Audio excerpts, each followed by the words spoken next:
Mais j'aimerais ouvrir l'Évangile ce matin dans le livre des Actes des Apôtres, chapitre 9e du livre des Actes, à partir du verset 36e.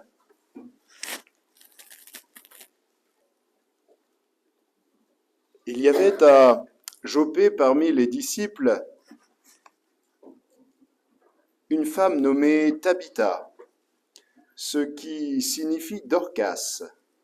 Elle faisait beaucoup de bonnes œuvres et d'aumônes. Elle tomba malade en ce temps-là et mourut. Après l'avoir lavée, on la déposa dans une chambre haute. Comme Lyde est près de Joppé, les disciples ayant appris que Pierre s'y trouvait envoyèrent 2 hommes vers lui pour le prier de venir chez eux sans tarder. Pierre se leva et partit avec ses hommes.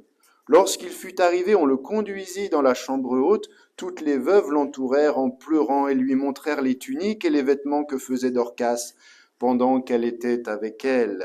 Pierre fit sortir tout le monde, se mit à genoux et pria. Puis, se tournant vers le corps, il dit « Tabitha, lève-toi ». Elle ouvrit les yeux et ayant vu Pierre, elle s'assit. Il lui donna la main et la fit lever. Il appela ensuite les saints et les veuves et la leur présenta vivante. Cela fut connu de tout Joppé et beaucoup crurent au Seigneur.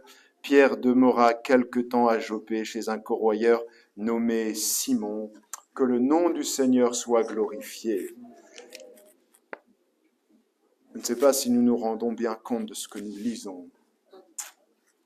Il y a 4h30 de marche entre la ville de Lod, Lyde, et la banlieue de Tel Aviv, à l'époque Joppé, Jaffa, qui est l'actuelle ville de Jaffa, qui se trouve sur la façade méditerranéenne.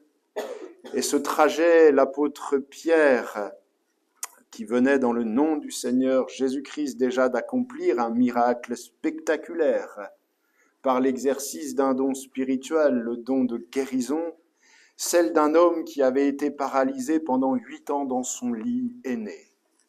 Et à la suite de cet événement, c'est toute une plaine, c'est tout un village qui va se convertir au Seigneur Jésus-Christ. En fait, l'Église naissante, bien que farouchement persécutée, elle vivait, elle croissait à cause de l'impact des miracles de puissance. Le Saint-Esprit qui avait été déversé à la Pentecôte sur les apôtres et qui avaient eux-mêmes été baptisés du Saint-Esprit, remplis de l'Esprit, ils exerçaient au milieu d'eux les dons spirituels. Et en fait, bien avant que l'apôtre Paul en rédige tout l'enseignement dans ses épîtres et particulièrement l'épître aux Corinthiens. C'est donc à Jaffa que Pierre rencontre une femme, disciple du Seigneur, Tabitha, Dorcas. C'est un très beau prénom, ça veut dire gazelle. Et son nom reflète les qualités, les vertus chrétiennes qu'elle avait dans son cœur. Une véritable diaconesse. Un cœur dédié au Seigneur Jésus. Il nous est dit qu'elle faisait beaucoup de bien, c'est-à-dire de bonnes œuvres et d'aumônes. Elle venait en aide aux personnes dans le besoin. Une femme de foi, car ses œuvres témoignaient de sa foi en Jésus-Christ.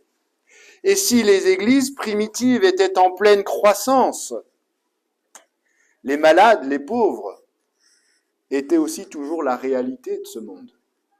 Et les événements tragiques touchaient également les églises locales.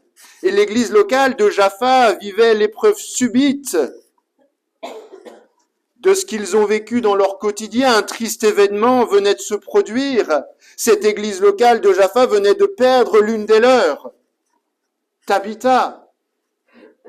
Leur sœur qui demeurait et avait été active dans le Seigneur. Et elle rendait un excellent témoignage. Elle était engagée, zélée avec consécration. Mais les Écritures, en toute transparence, nous racontent avec simplicité ce qui faisait la vie de l'église locale. Et entre autres aussi, les événements tragiques que vivait l'intérieur d'une église locale. Ce que pouvait occasionner en fait la perte d'un frère, d'une sœur, de ce que la maladie pouvait atteindre également les chrétiens très utiles dans l'œuvre de Dieu, de ce que parfois au milieu de nous, quand nous perdons l'un des nôtres, on pourrait le vivre comme une injustice, se dire, mais pourquoi, Seigneur? Et également se dire, mais comment Dieu permet les épreuves qui sembleraient freiner son œuvre dans sa croissance, puisque ce sont les personnes actives, utiles dans le Seigneur, qui quittent ce monde. Le vide, tout simplement, que laisse la perte d'un de nos frères, de l'une de nos sœurs, dans une église locale. La perte que cela occasionne dans une famille, tout simplement. Mais remarquons également que le Saint-Esprit, qui a inspiré Luc, l'auteur du livre des Actes, nous laisse au travers de ce décès brutal le témoignage de ce que Dorcas a laissé dans l'Église et dans toute la région de Jaffa. Mais le Seigneur va manifester sa grâce, alléluia. Et après avoir exercé comme don spirituel le don de guérison, Pierre va expérimenter, va exercer d'autres dons spirituels qui vont amener à consoler l'Église, à édifier l'Église, à fortifier dans leur foi les frères et les sœurs de Jaffa. La puissance de Dieu va se manifester par une résurrection que le Seigneur va accomplir au travers de la prière de son serviteur. Cette Église primitive, elle vivait des temps très particuliers. Lorsque Dieu se manifestait, elle en était marquée, elle ressortait fortifiée, elle vivait des temps de visitation et tout visait à l'édification de l'Église. Au verset 31, comme une introduction dans ces miracles dont va être acteur l'apôtre Pierre, il nous est dit que l'Église était en paix dans toute la Judée, la Galilée et la Samarie, s'édifiant et marchant dans la crainte du Seigneur, et elle s'accroissait par l'assistance du Saint-Esprit. Et ces miracles inspiraient la crainte de Dieu, en même temps que la croissance grâce à l'action de l'Esprit de Dieu. Vivre une guérison miraculeuse qui défie tout pronostic médical est un miracle déjà très marquant dans les esprits. Et on l'a vécu au milieu de nous, au travers de la guérison de notre sœur. Mais vivre une résurrection marquera très certainement à jamais l'Église, beaucoup d'âmes et en dehors de l'Église. Ce qui ressort de l'ensemble de ce récit et ma proposition suivante ce matin, c'est la trace que laisse l'action du Saint-Esprit autour de nous. Au travers du témoignage de son vivant, Dorcas a laissé la trace d'un excellent témoignage en Jésus-Christ. Au travers du passage de Pierre dans la ville de Jaffa, qui a dû être marqué pour les siècles à venir, puisqu'on en parle encore aujourd'hui, de la trace du passage de l'apôtre animé de l'Esprit de Dieu. Et la trace de la manifestation de l'Esprit laissée dans l'Église locale, dans les localités autour, chez Dorcas et en même temps dans le ministère de l'apôtre. Les corps tombent malades, les corps guérissent, les hommes passent, ils viennent, les serviteurs arrivent, ils passent, mais le Saint-Esprit demeure, il reste au travail, et tant que le Seigneur Jésus n'est pas revenu prendre son Église, l'Église animée de l'Esprit de Dieu, elle demeure, alléluia. Mais quelle trace de l'action de l'Esprit nous allons laisser à notre passage? Eh bien, la trace de l'action de l'Esprit au travers, premièrement, de l'orientation de notre service pour l'Église locale. Au verset 36e, une femme nommée Tabitha, ce qui signifie Dorcas, elle faisait beaucoup de bonnes œuvres et d'aumônes. C'est un récit édifiant pour nos âmes, parce que Luc nous démontre la véritable consécration d'une servante de l'Église. Dorcas, dans sa vie de consécration, démontre 3 points essentiels de ce qu'est une personne équilibrée et animée de l'Esprit de Dieu. Un travail pour le Seigneur de bonnes œuvres. Et dans ces œuvres, Dorcas, elle demeurait dépendante de Dieu. Paul enseigne aux Éphésiens chapitre 2, versets 9 à 10, ce n'est point par les œuvres, afin que personne ne se glorifie, car nous sommes son ouvrage ayant été créés en Jésus-Christ pour de bonnes œuvres, que Dieu a préparées d'avance afin que nous les pratiquions. Eh bien, même dans son activité, l'homme sauvé par grâce dépend de Dieu et doit pratiquer les œuvres préparées pour lui. C'est parce que nous sommes l'œuvre de Dieu que nous pouvons faire ces œuvres, alléluia. Et les œuvres de Dorcas étaient bonnes, pourquoi ? Parce qu'elles étaient utiles et agréables au Seigneur. C'est pour le Seigneur également, en faveur des autres. Que faisait Dorcas ?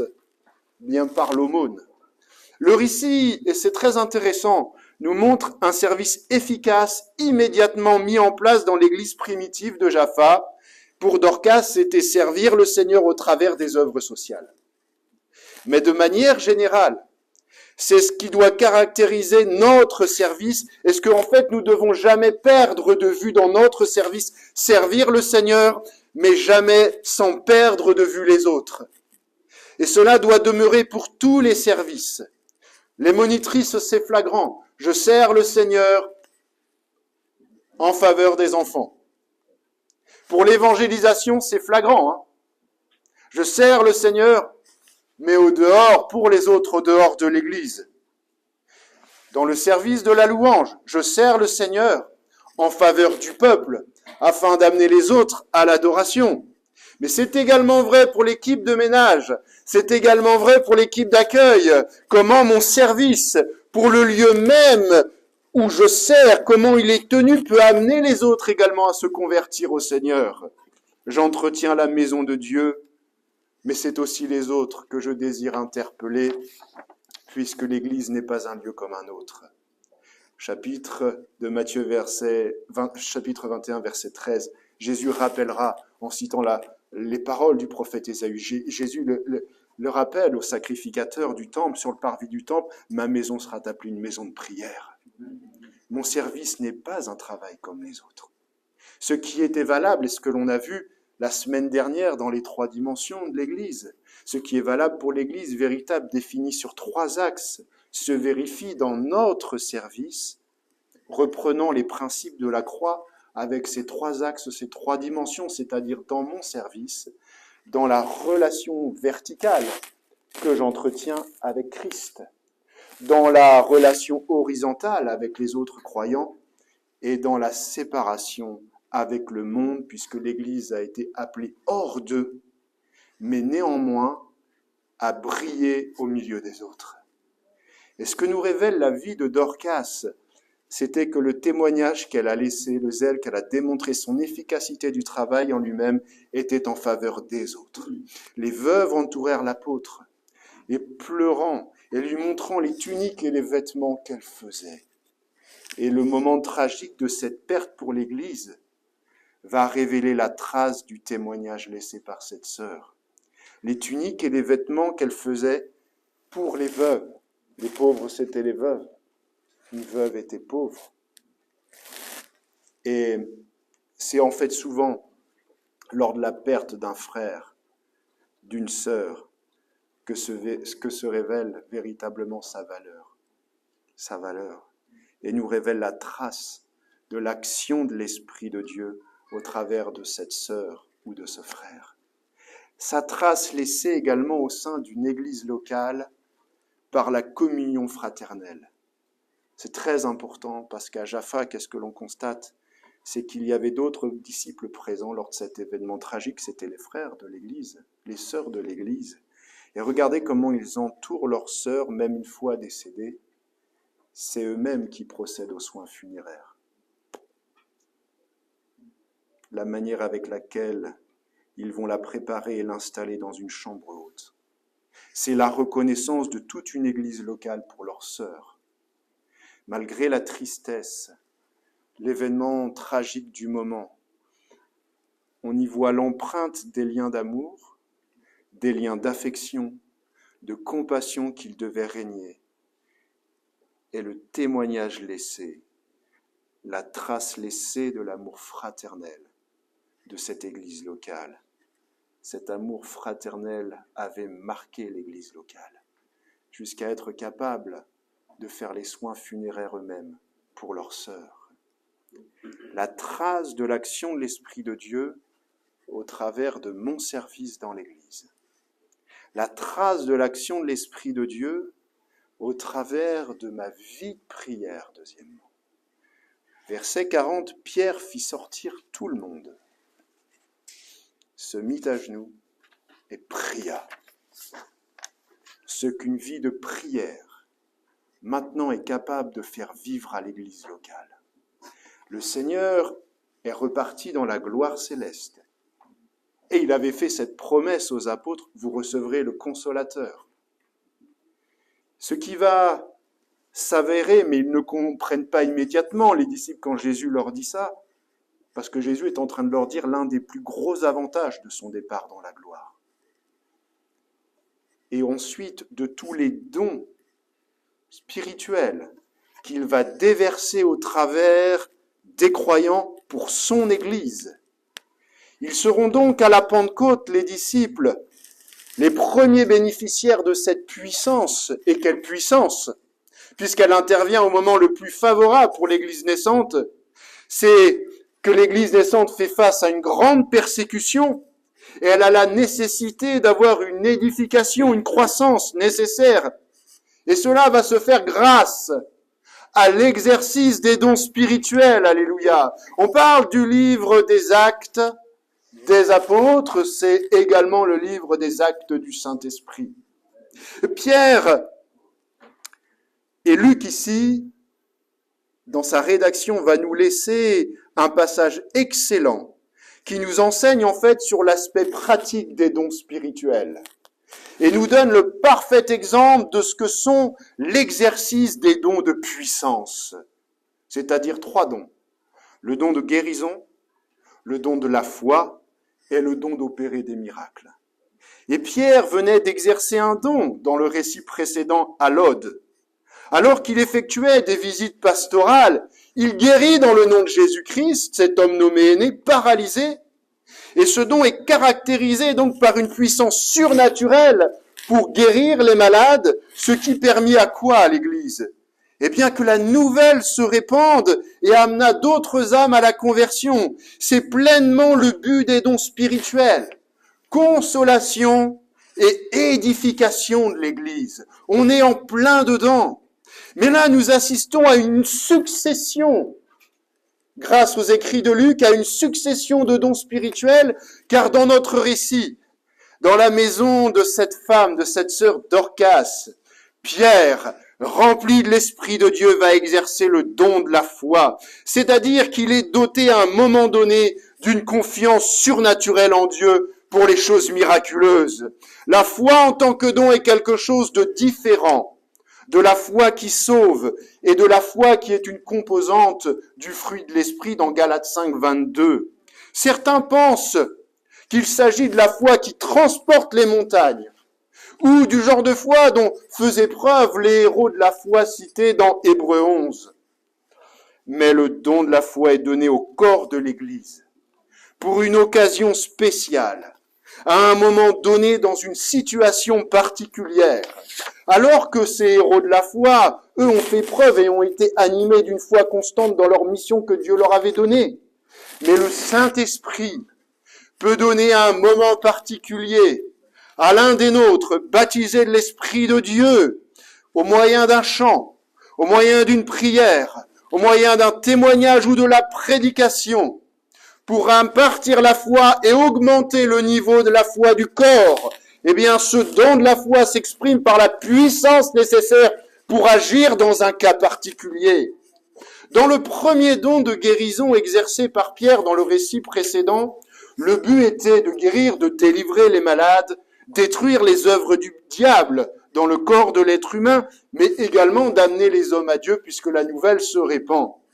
Mais non seulement ici nous assistons à l'exercice du don de la foi, mais nous assistons en fait à l'exercice des 3 dons de puissance de manière quasiment simultanée. Ce qui est extraordinaire, ce don de la foi est donné aux enfants de Dieu remplis du Saint-Esprit et sert l'Église pour plusieurs raisons. La victoire surnaturelle dans le combat de la prière. Nous jeûnons, nous prions pour remporter des victoires. Et pas pour faire joli, c'est pour remporter des victoires. Aider l'Église dans ses difficultés locales de sa vie d'Église. Mais également, et on ne le prêche pas assez, afin de ressusciter les morts. En fait, cela va beaucoup plus loin dans le cadre de la résurrection, telle d'Orcas et même celle de Lazare, où nous apercevons là que tous les dons de puissance sont réunis. L'opération des miracles opère des miracles, tandis que la foi les provoque en y croyant, et Pierre est en prière. Et le fait de voir Dorcas se lever et s'asseoir est une opération de foi miraculeuse. Et enfin, le fait qu'elle demeure assise et qu'elle est présentée vivante aux frères, aux veuves ne souffrant plus de la maladie, eh bien, révèle qu'elle est guérie et qu'un don de guérison vient également d'être accompli. Le don de la foi ne suppose pas la possession des autres dons, pas plus qu'il ne les remplace ou les exclut, mais l'enfant de Dieu, à qui ce don peut être donné à un moment particulier, a également besoin, comme n'importe quel autre chrétien, comme ces héros de la foi, d'un effort de consécration et de volonté pour croire en Dieu de manière continuelle.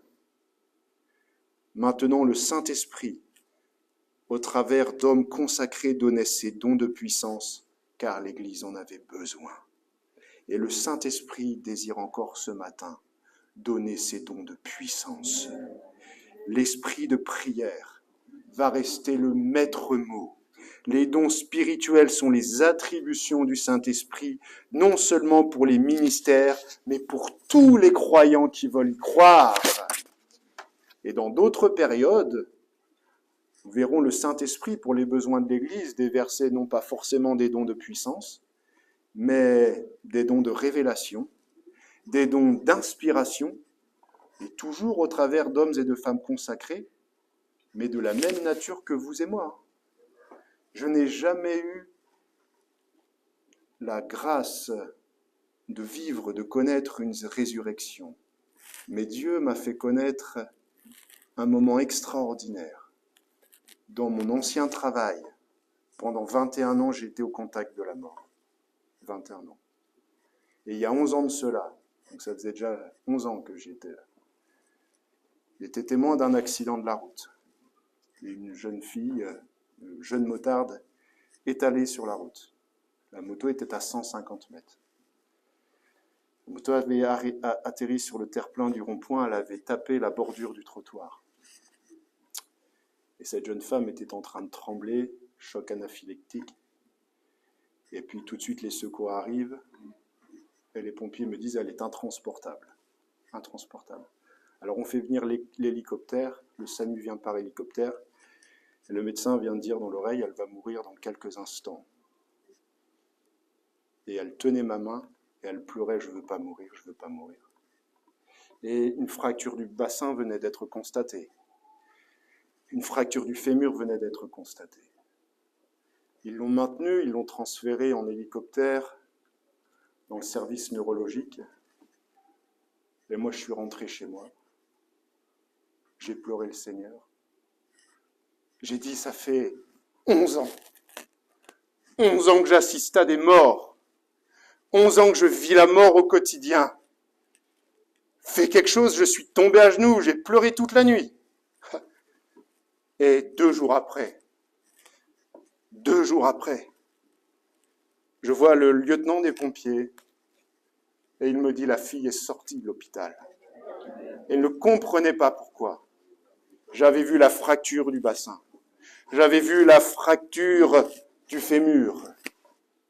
Ils avaient palpé devant moi. Et elle était guérie miraculeusement. Cette vie de l'esprit, les dons du Saint-Esprit sont pour tous les croyants. Je n'étais pas pasteur, j'étais croyant. Comme vous, je suis encore croyant, alléluia. Cela fut connu dans toute la ville de Jaffa, et beaucoup crurent au Seigneur, édification et croissance de l'Église. Luc va nous livrer également aussi une vie de l'esprit équilibrée au travers de l'apôtre Pierre, puisque l'apôtre Pierre est en train d'exercer les dons de puissance. Et vous remarquerez qu'il n'en pose pas les mains à tout va, et tout cela se fait au travers de la prière, et que les choses se réalisent. L'esprit de prière dominait. Une vie équilibrée parce que il y avait une église qui était active dans les bonnes œuvres, dans le service, et il y avait aussi une église active dans la prière et la vie de l'esprit. La trace de l'action de l'Esprit de Dieu, qu'il m'appartient, qu'il nous appartient de laisser autour de nous. C'est enfin son impact en faveur des autres. Son impact en faveur des autres. Verset 43, Pierre demeura quelque temps à Jaffa, chez un corroyeur nommé Simon. J'aimerais que l'on s'arrête sur la disponibilité ici des chrétiens, que ce soit de Pierre ou de Dorcas, et des deux autres qui avaient demandé également à Pierre de venir. Regardez la disponibilité en fait et le maître mot de ce récit. Ils ont tout le temps été disponibles les uns pour les autres. En fait, c'est la qualité essentielle, le point commun que vous retrouvez chez Dorcas, que vous retrouvez chez Pierre, que vous retrouvez chez les frères et sœurs de Jaffa, qui ont été même disponibles pour le corps de leur sœur qui était décédée. Mais être capable, quand vous vous appelez Pierre, de rester chez un tanneur qui s'appelle Simon. Ben oui, toute la journée, un tanneur, qu'est-ce qu'il fait? Il manipule des cadavres d'animaux. Donc il est méprisé, il est considéré comme impur. Eh bien, Pierre va être disponible chez lui. Et on sait ce que va révéler l'Esprit de Dieu à Pierre au sujet de ce qui est pur et de ce qui est impur avec cette grande nappe et de tous ces animaux. Et Dieu lui dira, ô Pierre, regarde, mange, tu et mange. Et Pierre pourra dire, Dieu m'a appris à ne regarder aucun homme comme souillé et impur. Je reconnais que Dieu ne fait exception de personne, mais qu'en toute nation, celui qui le craint, qui pratique la justice, lui est agréable. Comment Pierre, le Saint-Esprit, a amené le cœur de Pierre à être disponible à son écoute. La disponibilité pour les autres, mais la disponibilité de mon cœur, être à l'écoute de Dieu. Eh bien ça, il n'y a que l'action de l'Esprit qui peut rendre les cœurs parfois durs. Moi, j'ai été dur, j'ai été têtu, j'ai été obtus. Mais Dieu a rendu mon cœur disponible. Peut-être ce matin, vous rencontrez Jésus pour la première fois. Eh bien, c'est le propre du travail de l'action de l'Esprit de Dieu. C'est de rendre votre cœur disponible pour le Seigneur. Ne vous arrêtez pas aux déceptions peut-être que vous avez rencontrées. Je crois que l'Église, quand elle a vu Dorcas décédée, a dû être déçue. Déçue. Peut-être, la Bible ne nous le dit pas. Personnellement, j'aurais pu vivre cela comme une injustice, de perdre un frère, une sœur utile dans l'œuvre de Dieu, se dire quel manque pour l'Église. Mais c'était afin que la gloire de Dieu se manifeste. Dieu reste maître de toutes choses. Il est le chef de l'Église. Rien ne peut l'arrêter. Il lui plaît de ramener à la vie. Mais là, force est de constater au travers de ce que vivait l'Église primitive qu'elle en avait besoin. Et il savait, le Seigneur, ce que ça allait amener derrière. Mais il fallait des cœurs disponibles. Disponibles dans la prière. Je bénis Dieu de ce que nous avons été nombreux pendant ce jeûne et prière, intercédant le matin, intercédant le midi, voyant même venir, je vais vous dire, des inconvertis au milieu de nous, vouloir prier pendant 1 heure avec nous. Mais il n'y a que le travail du Saint-Esprit qui est capable de faire ça. Et pas le travail d'un pasteur, c'est le travail de l'Esprit de Dieu. Alors ce matin, rendons-nous disponibles pour les autres. Que le Seigneur vous bénisse, que Dieu vous bénisse. Croyons que Dieu va encore agir en nous ce matin. Je vais inviter celles et ceux qui ont besoin d'une grâce particulière à faire avec moi la prière de la foi, croyant que Dieu peut les guérir. Alléluia! Il l'a fait cette semaine, il va le refaire. Dieu débloque les situations. La situation pouvait à temps paraître bloquée à Jaffa, mais Dieu l'a débloquée au moyen d'un miracle le miracle de la résurrection. Nous allons prier ensemble le Seigneur. Notre Père, nous voulons te remercier. S'il y en a qui ont besoin de la grâce de Dieu, ils peuvent se lever, faire ce pas de foi où nous avons nos fronts baissés. Tout se passe dans l'intimité avec Dieu. Seigneur, notre Père, tu connais les situations. Très certainement, il y a une situation impossible qui a été révélée par un diagnostic médical. Il y a une situation impossible dans une famille que toi seul es capable, Seigneur, de débloquer. Eh bien, c'est par la foi que nous nous mettons en prière, que nous t'invoquons, Seigneur Jésus-Christ, afin que tu débloques et que tu rendes possible, Seigneur, ce qui était impossible, alléluia, que ce soit la guérison d'un corps, que ce soit la guérison d'un cœur, Seigneur Jésus. Nous te demandons d'intervenir, Seigneur, comme tu l'as fait il y a 2000 ans, tu le fais encore au milieu de nous, parmi nous, dans l'Église, puisque l'Église en a besoin, Seigneur. Tu connais également les répercussions des miracles que tu es en train d'accomplir actuellement, répercussions de ces miracles dans nos familles, et répercussions de ces miracles en dehors de l'Église, sur nos lieux de travail, parmi nos enfants, dans nos couples, Seigneur, alors que ta gloire se manifeste dans le corps de mes bien-aimés qui se sont levés devant toi. Et l'Église prie, Seigneur, avec cette assurance de voir, Seigneur, l'accomplissement et l'exaucement de ces prières. Que ton nom soit béni, que ton nom soit glorifié, Jésus-Christ. Amen. Alléluia. Gloire au Seigneur.